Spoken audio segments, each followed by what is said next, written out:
Davina's family believe their royal ancestor is George IV, who came to the throne in 1820.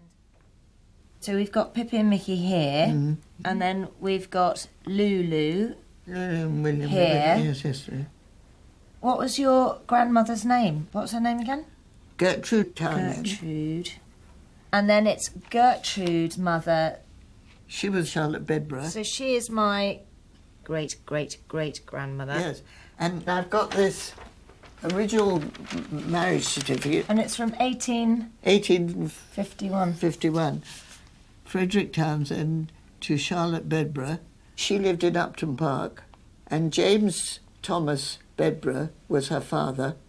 And that's him. That's James Thomas Bedborough. Yes. My great-great-great-great-grandfather. 4 times. So, hang on. Who is the illegitimate child supposed to be by folklore? Is it... Well, it must be James Thomas, among dozens of others, because he was a fairly randy old man, George IV. On the wall behind you, that's a picture of Upton Park. What, here? It's very near Windsor. Wow. Lulu always told me that George gave it to James, I suppose, as a wedding present. Nice. So George IV gave James Upton Park. I mean, that's not a fact. No, but it's hearsay. It's hearsay. But these are the things I want to uncover. Yes. So, Pippi, would it be all right if I borrowed that? Yes, absolutely. Could I do that? Absolutely. You can keep that one. Really? Yes, you can keep it. OK. For at least 4 generations, Davina's family has speculated about a link to royalty. Now she wants to find out if her ancestor, James Thomas Bedborough, could really be the illegitimate son of George IV. I need to find out whether Upton Park is the key that we're looking for to connect us to George IV. I need to find out who James Bedborough was and if the house really was given to him by George IV. Yes, I need to go and kind of do some research. James Thomas Bedborough, father, George IV. Sorry. Search.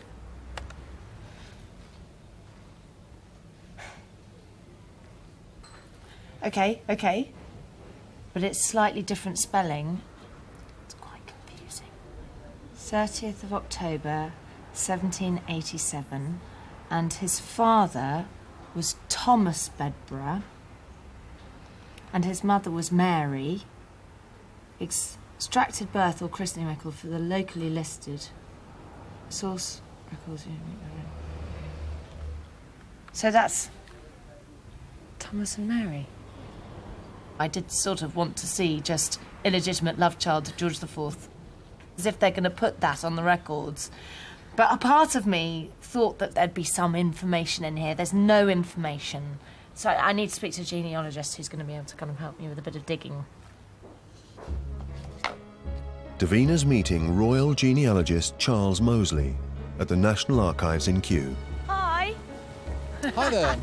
Nice to meet you. I'm Davina. Yes, indeed. I recognise you from Googling you last night. Oh, did you? Did you? Yep. And well, I don't want to know what you found out about me, but can I tell you what I found out about my family? Yes. And what I'm after. So I found out that my 4 times grandfather is a chap called James Thomas Bedborough. Yep. He lived at Upton Park, and it was given to him by King George IV, as he was one of, I would imagine, millions of illegitimate children. Millions is putting it a bit high. I have come up with the names of 15 or 16. Not all of them are definitely by him, because many of the women he rogered were considerable gals in their day. This was the Regency period, and had many lovers. And you get some cover-ups, some big cover-ups. For instance, there is a suggestion of jobs being given for them through the court. I can't say, of course, that everybody connected with royal palaces and getting jobs with the court was necessarily an illegitimate child of George IV. But how would if you know? somebody was... You don't. You can't ever know. It's guessing. Yeah, but it's intelligent guessing. Amongst the millions of records housed in the archives, Charles has found a number which refer to James Thomas Bedborough. Have you found something for me? I think I might have something that'll tickle your fancy, yes. Oh, go on. Now, here we have, let's try and open it in the right place. This is Jas T. James Thomas Bedborough of New Windsor, i.e. Windsor. This is the notification of his apprenticeship. Right. 1804, and so he's 16. Let's see what he's doing. Stonemason. Yeah. And so does that mean it's the end of our pursuit? No, we got plenty more. We're moving on now to 1811. This is the account of the works at Windsor Castle. Right. James Bedborough Mason. There you are. Taking down, cleaning and refixing chimney pieces. Chimney pieces. In His Majesty's and State apartments. Yep. So that's very... That's George special, III himself, special exactly. job. Yep. And this Do you is think that's significant? Yes, I think it is, perhaps. You have James Bedborough, your ancestor, working on the major royal residence of the time. Do you think that there would be any way of getting an even stronger sign?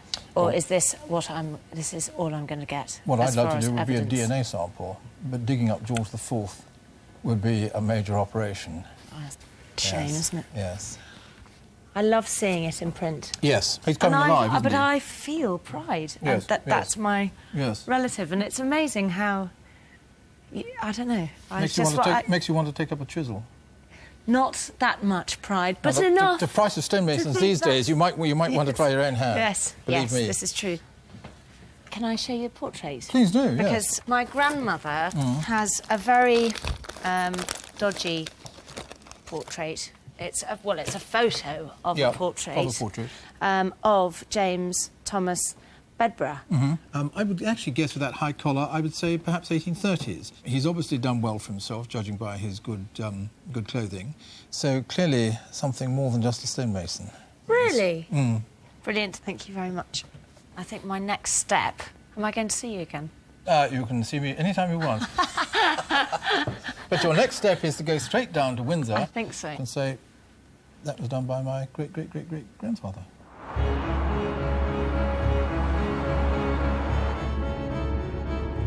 I love the fact that Charles seemed chirpily optimistic about the tenuous link with George IV. It did seem a lot more tenuous than I thought it might be. I don't know. It can't possibly be true.